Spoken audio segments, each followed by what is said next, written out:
Hi friends, welcome to Haris tales. இன்னைக்கு நம்ம பார்க்க போகிற படம் வந்து த ஷஷாங்க் ரிடெம்ஷன்.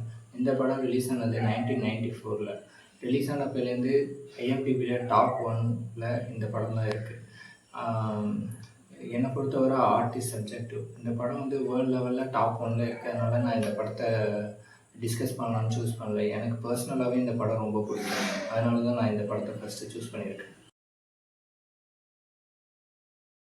இந்த படத்தோட ஒன்லைன் என்னன்னா, இந்த படத்தோட ஹீரோ ஆண்டிங்கிறவர் வந்து அவர் ஒய்ஃபு அண்ட் அவங்களோட பாய் ஃப்ரெண்டை வந்து கொன்னுட்டதா ஒரு ஃபால்ஸ் அலிகேஷனில் ஜெயிலுக்குள்ளே போவார். இந்த படம் ஃபுல்லாகவே ஜெயிலுக்குள்ளே தான் நடக்கும். ஜெயில் எக்ஸ்பீரியன்ஸ் எப்படி இருக்கும், அங்கே அவர் மீட் பண்ணுற பீப்புள்ஸ், அங்கே அவருக்கு ஏற்படுற கனெக்ஷன், அங்கே அவருக்கு ஏற்படுற ஃப்ரெண்ட்ஷிப், அப்புறம் அந்த இதுக்கெலாம் எப்படி அடாப்ட் ஆகிறாரு, எப்படி இப்போ இயர்ஸ் அங்கே ஸ்பெண்ட் பண்ணுறாரு, இதெல்லாம் தான் இந்த படத்தோட கதை.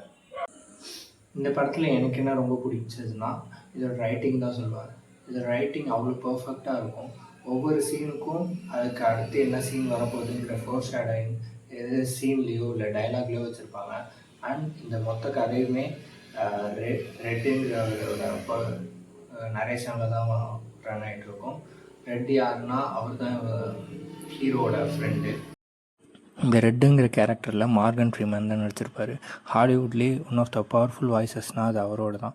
அவரோட வாய்ஸில் அந்த ஜெயிலை பற்றியும் ஹீரோவை பற்றியும் டிஸ்கிரைப் பண்ணுறது அண்ட் அவர் டைலாக்ஸ்லாம் சொல்கிறதெல்லாம் ரொம்பவே சூப்பரான விஷயம் அந்த படத்தில்.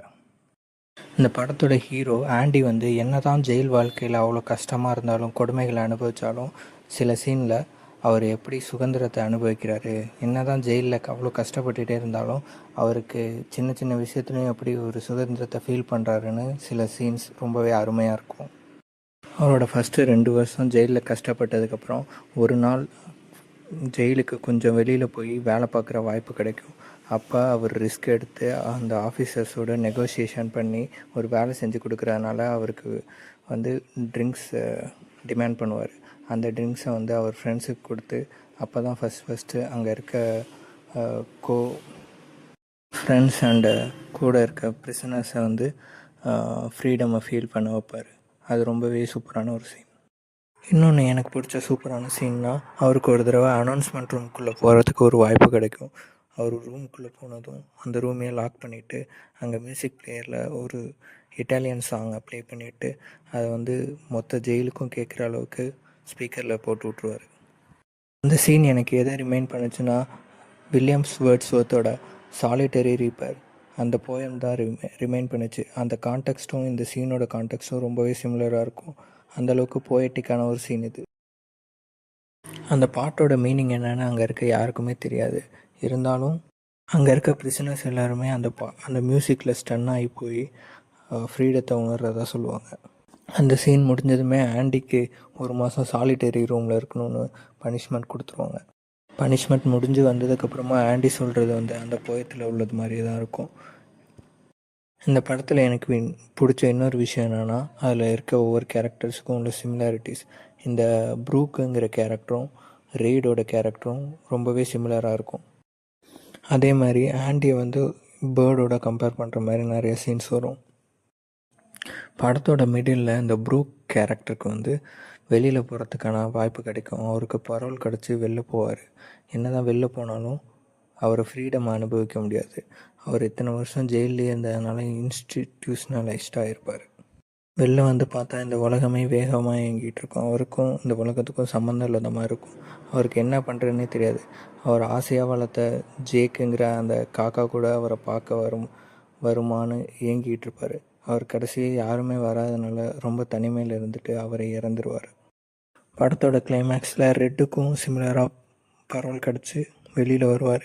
அவரும் ப்ரூக்ஸ் அனுபவித்த மாதிரியே கஷ்டத்தை அனுபவிப்பார்.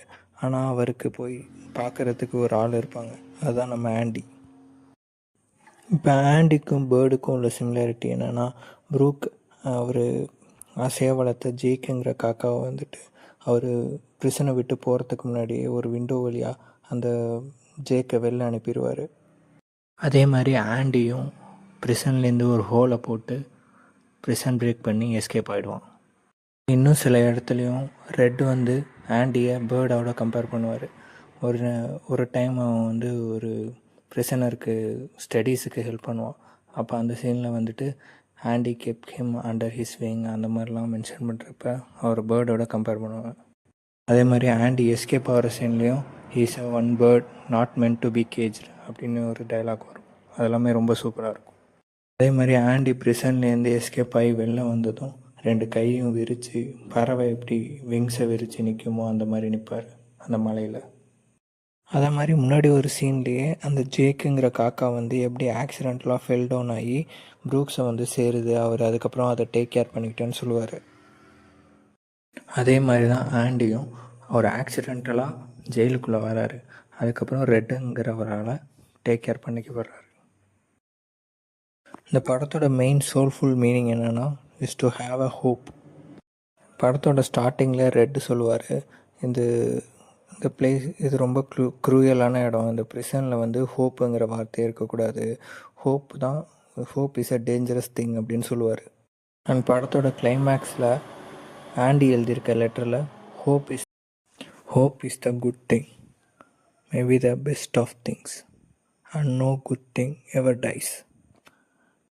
இந்த டைலாகில் அவர் என்ன சொல்ல வர்றாருன்னா, ஹோப் இருந்ததுனால தான் அவரால் எவ்வளோ கஷ்டப்பட்டாலும் அந்த ஹோலை மேக் பண்ணி அந்த ப்ரிசன்லேருந்து தப்பிக்க முடிஞ்சுது. ஹோப் மட்டும் இல்லைன்னா அவருக்கு ஃப்ரீடம்ங்கிற ஒன்று கிடச்சிருக்காது. ஆண்டி எழுதின லெட்டரை படித்ததுக்கப்புறம் படத்தோட ஸ்டார்டிங்கில் ஹோப் இஸ் த டேஞ்சரஸ் திங்னு சொன்ன ரேட் தான் அவர் பரோலில் இருந்தாலும் he is not free around anywhere. அவர் ஆண்டி எழுதின லெட்டருக்காக அவர் பரோலை பிரேக் பண்ணிவிட்டு அவரும் ஹோப் பண்ணுவார், அப்படி சொன்ன இடத்துல அவனை போய் மீட் பண்ணலான்னு. லெட்டரை படித்ததுக்கப்புறம் தான் ஹோப்புங்கிற வார்த்தை மேலேயே அவருக்கு ஒரு நம்பிக்கை வரும். இந்த வீடியோ பார்க்குறவங்களுக்கு நான் ஒன்றேன்னு சொல்லிக்க ஆசைப்பட்றேன். நான் முன்னாடியே சொன்ன மாதிரி தான், ஆர்ட் இஸ் சப்ஜெக்டிவ், ஒவ்வொருத்தவங்க பெர்ஸ்பெக்டிவ்க்கு ஏற்ற மாதிரி மாறும். நான் பர்சனலாக இந்த மூவியை நீங்களே ஒவ்வொருத்தவங்களும் பார்த்து எக்ஸ்பீரியன்ஸ் பண்ணுங்கன்னு நான் ரெக்கமெண்ட் பண்ணுவேன். It's one of the best movie ever made. 30 வருஷம் பழைய படம்லாம் நினைக்காதீங்க, உங்களுக்கு தெரியாத வர நீங்கள் பார்க்காத வர எல்லாமே புது படம் தான். Okay friends, see you in next video. Tata.